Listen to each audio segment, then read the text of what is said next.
Salut les gens. Donc on a décidé, moi et ma partenaire, de faire une nouvelle vidéo pour parler de SummerSlam 2013 qui aura lieu ce dimanche du 18 au 19 à 2h15. Voilà. Moi je me trompe à chaque fois sur l'heure, donc madame s'en souvient mieux que moi. J'ai pas de mémoire, moi laisse tomber. Bon, alors, moi mes impressions pour ce pay-per-view, c'est je pense que ça va être un très bon pay-per-view avec de bons matchs et j'espère quand même pas mal de surprises. C'est bien quand il y a des surprises. Toi, c'est quoi tes avis? Bah, pareil. Bon pay-per-view? Ouais. Bon, alors on va un petit peu décortiquer tout ça, vous parler des matchs et dire un peu nos avis sur comment ça va se passer et les résultats. Donc en gros nos pronostics quoi. Donc on y va. Alors, on commence direct. Alors le premier match, le match kick-off, United States Championship, je l'ai bien dit. Dean Ambrose qui défend son titre contre Rob Van Dam dans un match simple. Alors moi personnellement ce match, je pense qu'il va être bien. Parce qu'on a deux catcheurs qui sont très complets. C'est-à-dire qu'ils peuvent faire un peu de tout. Dean Ambrose il est technique mais il peut faire, il est aussi assez rapide et assez agile. Bon, Rob Van Dam, tu connais Rob Van Dam, tu sais qu'il a plus rien à prouver, voilà, il a fait tout ce qu'il avait à faire. Mais moi, quand Rob Van Dam il est revenu, j'avoue que j'étais pas trop chaud. Je sais pas, toi, comment tu l'as pris son retour? Je m'en foutais. Voilà, tu te dis, bon, Rob Van Dam c'est bien, mais il revient à mi-temps. Qu'est-ce qu'il va faire? Il va vraiment nous donner quelque chose de super? Ou alors est-ce qu'il va faire une petite intervention de temps en temps, histoire de se montrer à l'écran, quoi? Bah moi j'étais plutôt comme toi, je pensais qu'il allait venir se montrer de temps en temps à l'écran, gagner des matchs par-ci par-là. Mais là il s'implique pour le moment, tu vois, il est vraiment dans le truc. Donc ouais, je suis agréablement surpris. Alors bon match très serré parce qu'on a quand même de bons catcheurs. Mais je pense que... Bah tiens, je vais te laisser en premier. Qui va gagner à ton avis? Rob Van Dam. Rob Van Dam. Moi personnellement je pense que c'est Dean Ambrose qui va gagner parce que tout simplement les deux méritent de gagner, les deux méritent le titre, mais c'est un truc, je vois pas Dean Ambrose, je le vois pas perdre son titre. Tu sais des fois tu te dis lui il va gagner mais tu vois pas l'autre perdre, c'est ce que je veux dire. Là je veux bien que Rob Van Dam gagne, il y a pas de souci, les deux ils sont super, mais je vois pas Dean Ambrose perdre. Affaire à suivre. Bon, alors on va enchaîner avec le deuxième match qui j'ai un petit peu du mal à suivre cette histoire parce que c'est Brie Bella contre Natalia. Mais après ça a été changé pour le SummerSlam Access en Bella Twins et Eva Marie contre Natalia et Maria Menounos. Maria Menounos, je sais pas si tu la connais, elle est venue une fois, je crois. C'est en fait une invitée spéciale. C'est pas une catcheuse, mais elle va venir pour un soir dans un match. Donc, alors on va revenir au match Eva Marie, Bella Twins et Eva Marie contre Natalia et Maria Menounos. Moi, j'ai pas un doute. En général, quand il y a un invité spécial, un guest host, c'est toujours l'équipe avec ce host qui gagne. Donc ouais, Natalia et Menounos remportent. Mais après, au final, le match simple qui était prévu au départ, c'est-à-dire Brie Bella contre Natalia, il va avoir lieu ou il va pas avoir lieu. Ça, c'est le truc que j'ai toujours pas saisi, quoi. Ça peut-être marche au ralenti, mais j'ai pas saisi cette histoire-là. Donc on va en parler quand même, brèvement, parce que bon, c'est pas un match que personnellement j'attends avec impatience. Je veux dire, s'il y était pas personnellement, moi ça me ferait pas grand-chose. Moi, je vois bien Brie Bella gagner avec une intervention de Nikki, bien sûr. Simplement parce que je les sens, surtout avec le truc Total Diva, je les sens plus mis en avant en ce moment. Les sœurs Bella. Et puis, après, la rumeur qui court depuis quelques temps, le fameux retour de Karma, moi, je signe. Je suis pour. Je veux dire, je vois bien un truc du genre Brie Bella et Nikki Bella qui sont en train de fêter leur victoire sur le ring. Et tout d'un coup, tac, silence, la musique de Karma qui commence à sonner. Et Karma qui se pointe et qui les défonce. Comme elle avait dit la dernière fois qu'elle est partie, elle avait dit vous, faites gaffe parce que quand je vais revenir, je vais vous défoncer. En gros, c'est ce qu'elle avait dit, quoi. Alors moi, T'es d'accord avec moi? Ouais. Ouais. Victoire de Bribella ou Natalia, toi? Natalia. Tu penses Natalia? Ouais. Bon, on verra. On n'est pas trop d'accord, mais tu vois, chacun respecte les points de vue de l'autre. Il n'y a pas de souci. Tout ça dans la bonne humeur. On fait que dire ce qu'on pense. Bon, alors ensuite, troisième match. Damien Sandow contre Cody Rhodes. Alors ça aussi, c'est un match que moi j'attends avec impatience. J'aimerais bien voir Cody Rhodes nous faire des belles choses comme il nous a fait à Money in the Bank, qui nous a fait des trucs superbes. T'as bien aimé toi la prestation de Cody Rhodes à Money in the Bank? Ouais. Ouais. Contre Damien Sandow,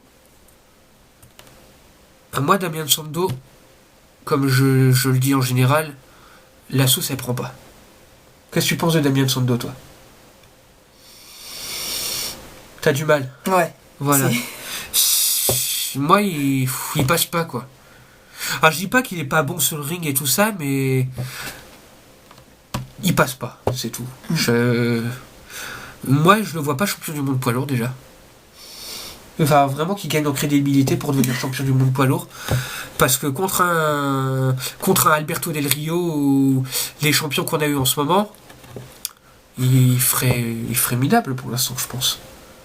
Alors après on verra, hein, je veux dire, n'importe, c'est pas exclu qu'il évolue après. Mais pour le moment, ça prend pas. Mais en tout cas, pour ce match-là, parce que je me suis un peu égaré du sujet, bah moi je vois quand même Damien Sandow gagner. Tout simplement parce que c'est quand même lui le propriétaire de la mallette. Et une victoire sur Cody Rhodes, en fait, ça pourrait confirmer définitivement que c'est lui qui est Mr. Money in the Bank. Toi, j'imagine. Cody Rhodes. Que t'es pour Cody Rhodes. Encore une fois, on n'est pas d'accord. Parce que Parce que je pense que c'est lui qui. Je pense qu'il est mieux que Damien Sandow. donc Cody Rhodes, plus fort que Damien Sandow, meilleur catcheur. Je pense aussi que Cody Rhodes est meilleur que Damien Sandow parce qu'il a plus d'expérience. Après, je sais pas qu'est-ce qu'il faisait Damien Sandow dans le circuit indépendant avant de venir. J'ai pas trop suivi, tu vois. C'est quelque chose que... Ouais, je dis, il passe pas. Alors moi, Damien Sandow vainqueur, ma petite dame là. Cody Rhodes, on verra. La mallette mise en jeu au dernier moment, ça te paraît possible ou pas? Qu'au finalement ils disent allez on va rajouter une stipulation, la mallette est mise en jeu. Je sais pas. Quoi qu'il en soit, que ce soit mise en jeu ou pas, moi personnellement, je vois Damien Sandow gagner. Alors, on va passer à un match que t'attends personnellement toi avec impatience, le fameux match Caitlyn et Dolph Ziggler contre AJ Lee, Biggie Langston. Hein? Alors, match mixte, donc on verra ce que ça donnera. 4 bons catcheurs. AJ Lee, il y a beaucoup de critiques sur elle, comme quoi c'est pas une bonne championne, qu'elle est pas trop crédible. Moi, je trouve elle dégage quand même quelque chose, tu vois. Et moi, je la trouve pas trop mal. Il y a eu pire. C'est clair qu'à côté de ça, c'est vrai que c'est un mini pouce par rapport à Caitlyn. C'est vrai que Caitlyn, franchement, c'était une bonne championne. Hein. Mais AJ, elle a quelque chose, quoi. Elle a du potentiel quand même. Hein. Ouais. Moi, je sais pas. Bon, après, hein. Alors, le match Caitlyn et Dolph Ziggler contre Biggie Langston et AJ Lee. Match serré. Hein. Ça va partir dans tous les sens. Victoire? Dolph Ziggler et Caitlyn. Ah bah putain, on est d'accord pour une fois. Moi je vois bien Caitlyn et Dolph Ziggler gagner, tout simplement parce que en fait les deux ils sont plutôt dans une pente assez descendante en ce moment. Caitlyn elle a quand même perdu son titre.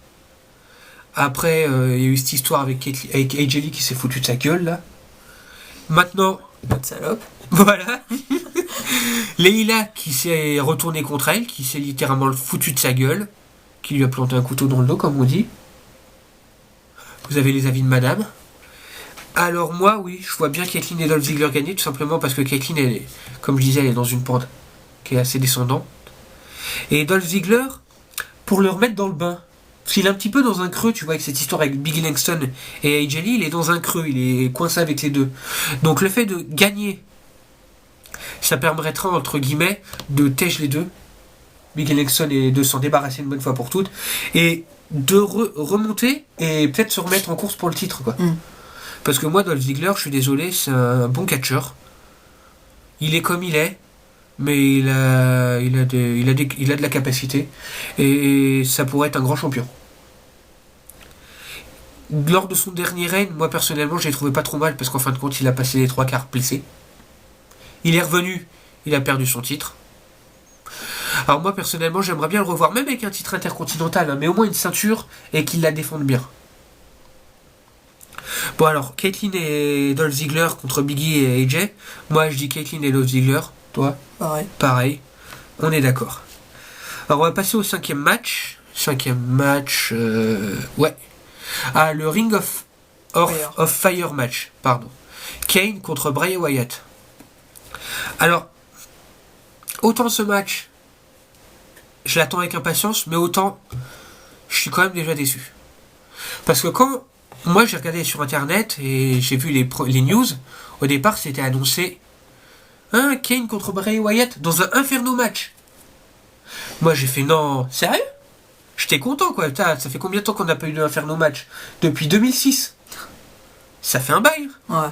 Alors moi je me disais content, je me disais c'est cool, on va avoir un Inferno match, ça va envoyer lourd. Eh ben non. C'est en fait un match classique avec le ring qui sera tout simplement entouré de flammes. Donc bon, à mon avis, s'ils entourent le ring de flammes, c'est pas par hasard, c'est pas pour faire un petit barbecue entre temps, hein. C'est pour qu'à mon avis, il y a bien un gars qui va finir en mode barbecue dedans. Mais moi personnellement, tiens, je vais te demander ton avis avant. Pour toi, c'est qui va gagner? Bray Wyatt. Bah pareil. Tout simplement parce que Kane, il va pas tarder à aller tourner son nouveau film. Son film d'horreur là. J'ai même pas vu le premier. En fait c'est une suite. Et tout simplement je vois bien Bray Wyatt gagner. Comme ça permettra à Kane de prendre le nombre de mois d'absence qu'il doit prendre pour tourner son film. Donc je vois bien Bray Wyatt gagner par tomber ou par soumission. Parce que le but du jeu c'est pas de mettre son adversaire dans les flammes comme avant. En fait c'est comme je disais un match normal. Tu gagnes par tomber ou par soumission. Mais avec les flammes, voilà. Mais à la fin de ce match, je vois bien un truc, moi personnellement, tu me dis après si t'es d'accord, je vois bien un truc du genre, toute la Wyatt Family, il a les deux qui se pointent avec son masque de chèvre, et j'arrive pas à retenir leur nom. Non. Alors, bon, les deux ils se pointent, et ils lui pètent la gueule à Kane, et au final il finit dans le feu. Pour vraiment faire la fin du genre, il s'est vraiment fait défoncer, donc il va partir quelques mois. Après, on verra comment il reviendra. Moi j'attends sa venue avec impatience parce que Kane, je l'adore. Alors, Bray Wyatt vainqueur, t'es d'accord avec moi? Ouais. Ok, donc on va pas s'attarder là-dessus. On va passer au 6ème match. C'est un match que j'attends avec impatience, ça. Christian contre Alberto Del Rio. World Heavyweight Championship. Je l'ai bien dit. Alors, tu penses que ça va être un bon match, toi? Ouais. On a deux catcheurs qui sont au sommet de leur art. Hein. Alberto Del Rio, qu'on l'aime ou qu'on l'aime pas, moi je pense qu'il a prouvé ces derniers temps que c'était un grand champion, qui nous a fait des matchs pas mal. Son style est devenu plus agressif qu'avant. Parce qu'avant je trouvais qu'il était un petit peu trop genre bling bling, tu vois ce que je veux dire? Genre il donnait beaucoup de choses en dehors du ring, mais à l'intérieur du ring je trouve qu'il était moins bon que maintenant. Maintenant franchement Alberto Del Rio je l'apprécie beaucoup. Toi, tu l'aimes bien? Ouais. Après Christian, voilà, c'est Christian quoi, il a plus rien à prouver, c'est Christian quoi. Je vois bien Christian gagner. Tu vois? Parce qu'il mérite un titre, ça fait un bout de temps qu'il a rien eu. Faut qu'il le remette un peu sur le devant de la scène, comme on dit. Après, la question qui tourne un petit peu au-dessus, là, le genre on dit l'inconnu sur ce match, c'est Ricardo Rodriguez. Il va venir ou il va pas venir foutre la merde? Comme Alberto Del Rio l'a trahi, on va dire, et lui a littéralement pété la gueule il n'y a pas si longtemps, est-ce qu'il va décider d'agir, Ricardo Rodriguez? Moi, je sais pas. En tout cas, je vois bien personnellement Christian gagner avec un Spear. T'es d'accord? Ouais. Une stipulation particulière, je sais pas trop. crois pas qu'il y ait de stipulation particulière. Non, juste un match normal, je crois, ouais. Pas de stipulation, un petit match classique. Un bon match, d'ailleurs. Mais ouais, Christian victorieux, ouais. C'est bon. Alors, on va passer à le match que madame attend, que d'ailleurs moi aussi j'attends, que beaucoup de monde attend, je pense. C'est le fameux match The Beast contre The Best. Brock Lesnar contre CM Punk. Ok. Alors moi déjà je pense que c'est un match qui va envoyer du lourd. S'il pouvait nous rajouter une petite stipulation, match sans disqualification, tant mieux. CM Punk, tout le monde connaît CM Punk, hein, c'est the best in the world. Il a plus rien à prouver. Il déchire quoi. Mais en face de lui on a quand même Brock Lesnar. Hein. Brock Lesnar c'est The Beast. The Beast, El Patron comme on dit. Bon, alors on a quand même Brock Lesnar qui est comme une boule de puissance, hein, qui, selon son personnage, il peut rentrer dans le ring et péter la gueule à qui il veut, quand il veut. En face de lui, on a quand même CM Punk qui nous a prouvé que c'était quand même un des meilleurs catcheurs de cette génération. Je revois quand même le match qu'il nous a fait contre l'Undertaker à WrestleMania. Tu te dis, il n'y en a pas beaucoup qui sont arrivés à péter la gueule à l'Undertaker comme ça à WrestleMania. Donc il a quand même prouvé que l'Undertaker, qui est aussi un mastodonte, comme Brock Lesnar, il a quand même prouvé qu'il arrivait à le mettre en difficulté. Donc je pense qu'il n'y a pas vraiment de handicap. Je pense que les niveaux, en fait, ils sont un peu pareils. Après, il y a quand même la question Paul Heyman, Curtis Axel. Curtis Axel, qu'il faut que je te le rappelle, et je vous le rappelle aussi, en fait, il n'a pas de match, quoi. Il n'a pas de match, donc rien ne l'empêche de venir foutre le boxon, à faire chier CM Punk. Paul Heyman, la question se pose même pas. Il serait sur les abords du ring, il va faire chier le monde. Comme d'hab. Il va gueuler comme un malade.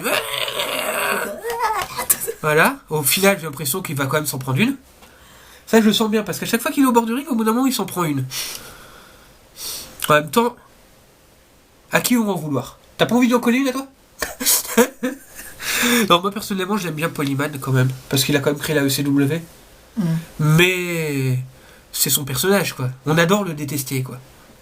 C'est comme ça, tu vois. Bon, alors, moi, je vois quand même une victoire de Brock Lesnar. Toi, c'est... C'est qui va gagner? Brock Lesnar. Je pensais que tu le dirais avec un peu plus d'énergie, tu vois. Non. C'est quand même ton pote, quoi.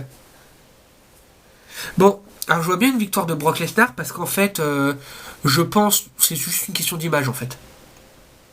CM Punk, il a quand même confirmé son face turn. Il est dans la place, comme on dit. Il est là.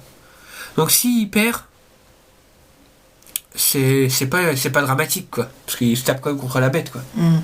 Par contre, si Brock Lesnar il perd, ça va casser le truc, je pense. Simplement parce que Brock Lesnar, c'est censé être The Beast. Qu'apparemment, il a signé un contrat cette année pour 3 matchs. Premier match qu'il a gagné contre Triple H à Extreme Rules. Deuxième match là. Donc c'est-à-dire qu'à la fin de ce match, en fait, il n'aura plus qu'un match cette saison. Et s'il perd contre CM Punk, en fait, ça voudra... il sera passé pour un con. Ouais, en gros, c'est ça. Ça voudra dire qu'en gros, la seule rivalité qu'il a été capable de gagner, Brock Lesnar, depuis qu'il est revenu, c'est contre Triple H. Parce qu'en fait, quand il est revenu, il s'est quand même pris une tollée par Cena, quoi. Donc,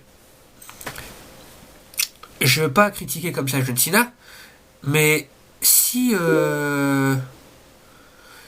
comment dire, Brock Lesnar perd contre Cena, après il a gagné contre Triple H, mais s'il repère contre CM Punk, au final ça va casser l'image de la bête, quoi. Ce que je veux dire, ce sera plus le gars invincible qui pète la gueule à qui il veut. Ce sera, voilà.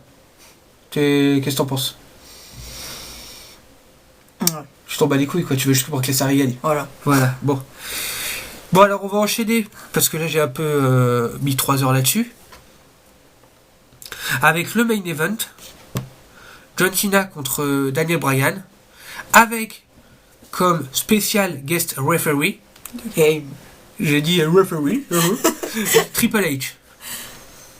Alors en gros, avec un match normal, avec en arbitre spécial Triple H. Les deux, on les connaît. John Cena, c'est le visage de la WWE. Qu'on l'aime ou qu'on l'aime pas, c'est le numéro 1. Moi, je dis que c'est fait. Hein. On connaît déjà le résultat de toute façon. Après, en face de lui, on a quand même Daniel Bryan. C'est, pour moi, c'est le futur, comme pour beaucoup de monde. C'est le futur. Et il est en train de monter en flèche en ce moment, c'est un truc de malade, quoi. Alors, moi, je vais vous dire, avant de parler un peu du match, je vais vous dire, moi, je suis totalement pour Daniel Bryan. Tout simplement parce que John Cena, il a perdu du peps quand même. Moi, quand j'ai commencé à regarder John Cena en 2007, c'était John Cena et Batista, c'était mes deux catcheurs préférés. Mais plus les années ont avancé, et plus en fait, moi je trouve que Cena en fait il se ramollit quoi. C'est plus le Cena d'avant quoi. Le Cena qui se tapait des matchs contre Umaga au Royal Rumble 2007, où il finissait avec la gueule en sang, qu'il était déjà à moitié blessé, qu'il arrive à gagner le match quoi.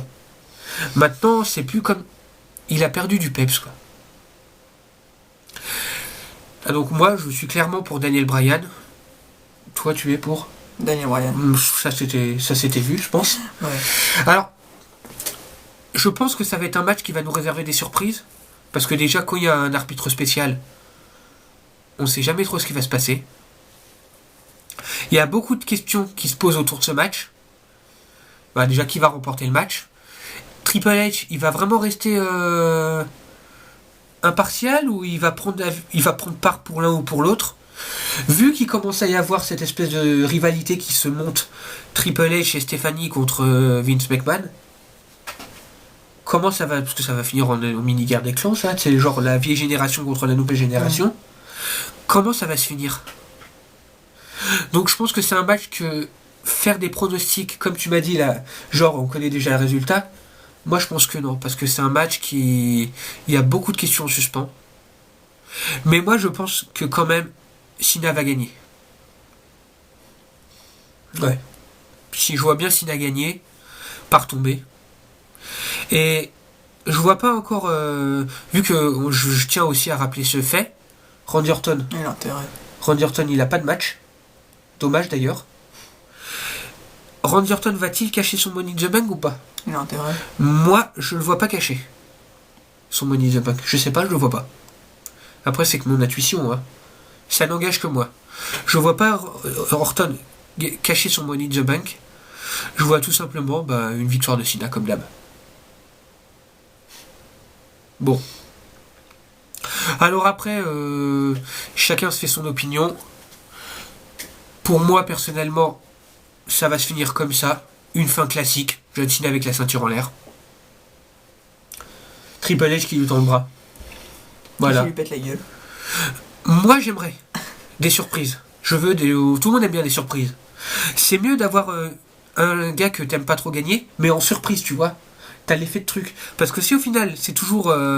tu sais déjà c'est qui va gagner à l'avance, t'as plus de surprise, ça te perd l'envie de le regarder, le truc. Tu vois ce que je veux dire? Bon, alors, comme je le disais au début, hein, bon pay-per-view qui s'annonce. Ouais. Moi, je vais être scotché à mon canapé. Alors, je sais pas si mes pronostics vont être bons ou pas. Hein. Après tout, si on se plante, on s'en fout. On s'est marré. Ouais. On a raconté nos lives pendant 20 minutes. J'espère que cette petite vidéo vous a plu. Ça t'a plu, toi? Ouais, bon. Et puis, rendez-vous à tous à SummerSlam.